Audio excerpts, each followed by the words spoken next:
Tonight, a Forest City woman is calling for action after the trailer she's been living in for 5 years was consumed by flames. As News 13's Hannah McKenzie reports, she lost everything in that fire that she says could have been prevented.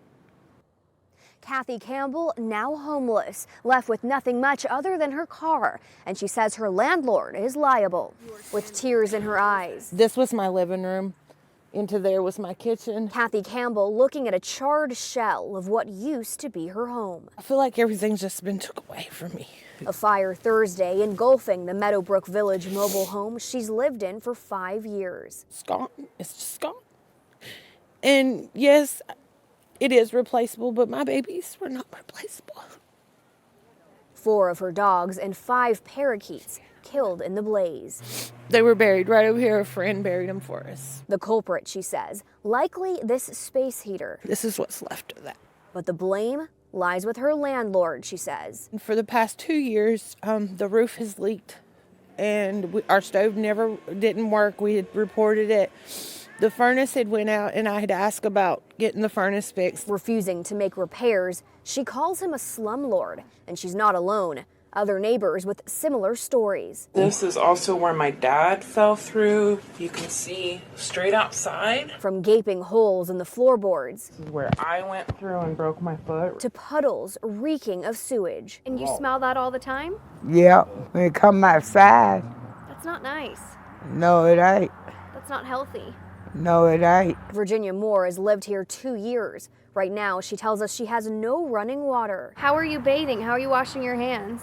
This house. The mobile home community off Hudlow Road, owned by Meadowbrook Village of Forest City, LLC.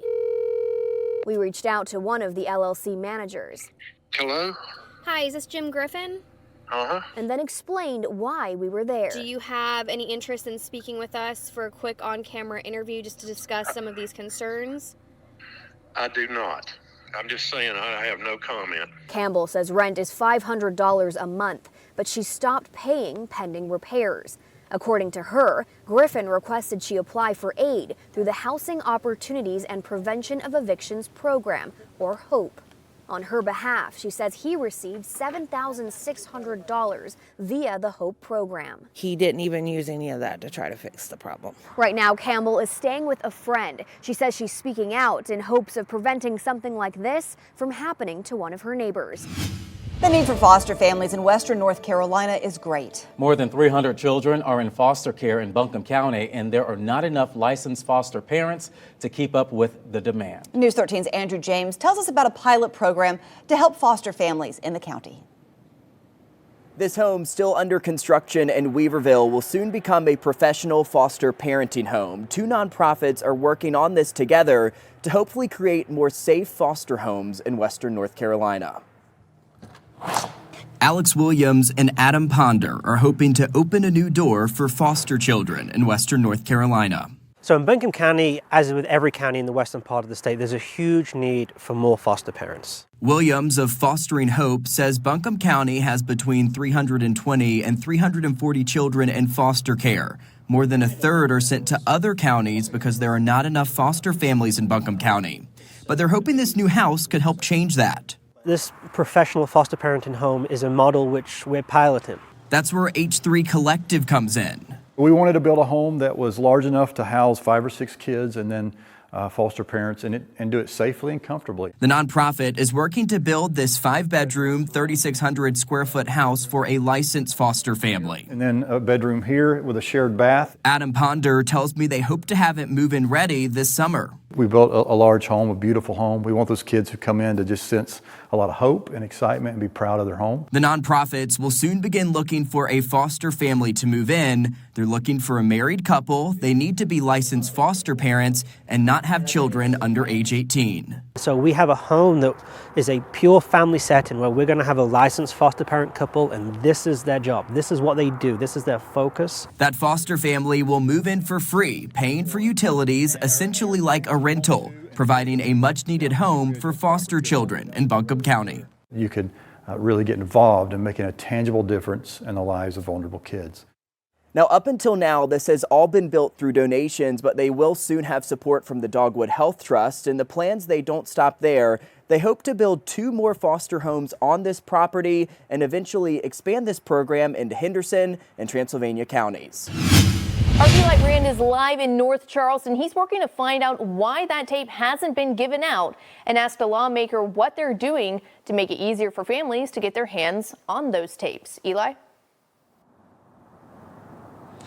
Yeah, Amy, you just saw a video from a couple of hours ago here at North Charleston City Hall, which is right behind me, where protests were taking place, asking for that body cam footage of the incident involving a police-involved shooting that left Junnie Williams dead a couple of weeks ago. One good thing, according to those protesters, is that that footage probably does exist because of a state law requiring all South Carolina police officers to wear a body cam. The problem, according to those protesters, though, is that there's no law in the books requiring police to release that footage.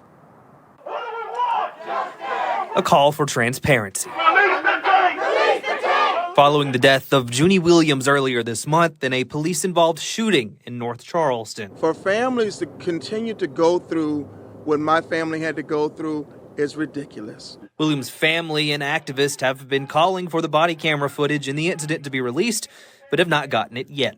That's because no police department in the state is required to release any footage. Do you think it should be easier for this footage to become more public for the families to get a hold of it? I do think it's important that we have to remember that the police department is public servants. That's South Carolina State Representative J.A. Moore on that law. Activists say not requiring footage to be released shows a lack of transparency, something that they say was highlighted last week when I told the family I had more information on their son's shooting than they did. I showed more of that video. Also gave us the pictures of the officers. Oh my God. Y'all ready to go? And I don't even know. And this is the mother. The mother. I gave birth to that. It was taken from me. But y'all have information that I can't even get. That is so low. I mean, quite frankly, it's disheartening. We live in a society that unfortunately too often, especially in marginalized communities, black and brown communities, where there's a mistrust in the police departments. Moore says he is sponsoring legislation that would make that body camera video more accessible. But it's unclear if and when it would pass for the activists, especially the ones who have been through it. This needs to be done now. If there was not for that video with my brother's case, we would not have received the so-called justice that we have gotten.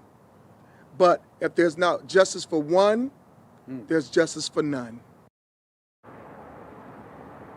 Now, the North Charleston Police Department has turned over the investigation into Williams' death over to SLED. They have not responded to our request for comment. Now, also new tonight, we did get a response from the president of the South Carolina Fraternal Order of Police about the body cam issue. What he said to me was, quote, "There is never a universally clear and absolute answer to that question on whether it should be released. It will remain a case-by-case determination for the foreseeable future."